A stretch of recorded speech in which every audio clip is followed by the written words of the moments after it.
So let's begin with another episode of Panchatantra with Mrs. Ramaswamy.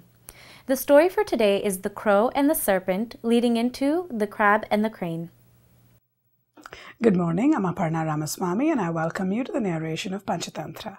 Today's story is The Crow and the Serpent. Once upon a time there were two crows that lived in an old banyan tree. And there was a serpent that lived in a hollow at the base of the same tree. And each time the crows had chicks, this black serpent would devour the baby chicks, even before they had time to grow their first feathers. The hen crow became very agitated that this happened every time, and she wanted to move to another tree. But her mate did not want to. He felt this tree had been their home for so long, and to abandon it out of fear was just not the right answer. But he also realized that on their own, they just could not match the serpent's strength, so decided to ask a friend, another jackal, for help. This jackal was known for his clever strategies. When approached by the crow, he said, "Let's think of a plan. Let's think of something as in the story of the crab and the crane and see if we can get some messages there." In this story, once upon a time, there lived several animals near an old lake. There was a crane that fed off the fish in that lake, and he was worried about how much longer he could continue to do this because he was getting old. He thought of a plan and he said, "How can I provide for myself?" So one day, as he was sitting there thinking about this, a crab comes up to him and asks, "Why do you look so worried?"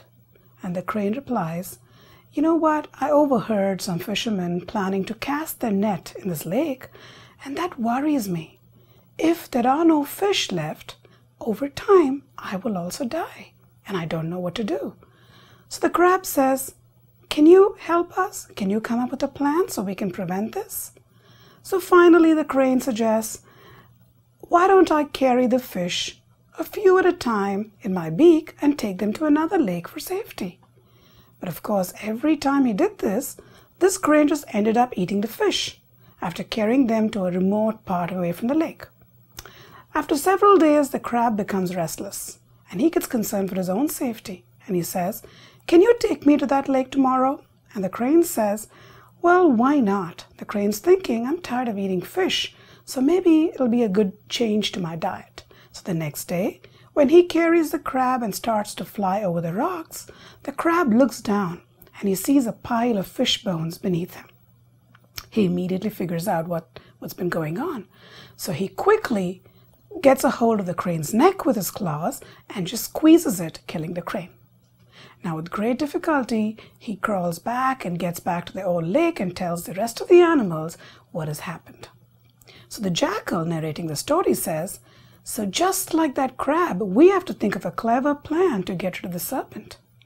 So they come up with a plan, and following his advice, the hen crow flew across the lake where the queen was bathing and snatches her gold chain. Now seeing this, the queen's attendants start chasing the crow. Now the crow is making sure the attendants can see her and is flying very, very closely, and while they're seeing her, drops the chain into the snake's hollow pit. Now the attendants smash open the pit, kill the snake, and recover the chain and take it back to the queen. The crows are just absolutely happy that the serpent is dead and they can continue to live in their banyan tree, ensured of their safety. Now in the frame story, the jackal narrating the story says, "You see, nothing is really impossible for an intelligent person.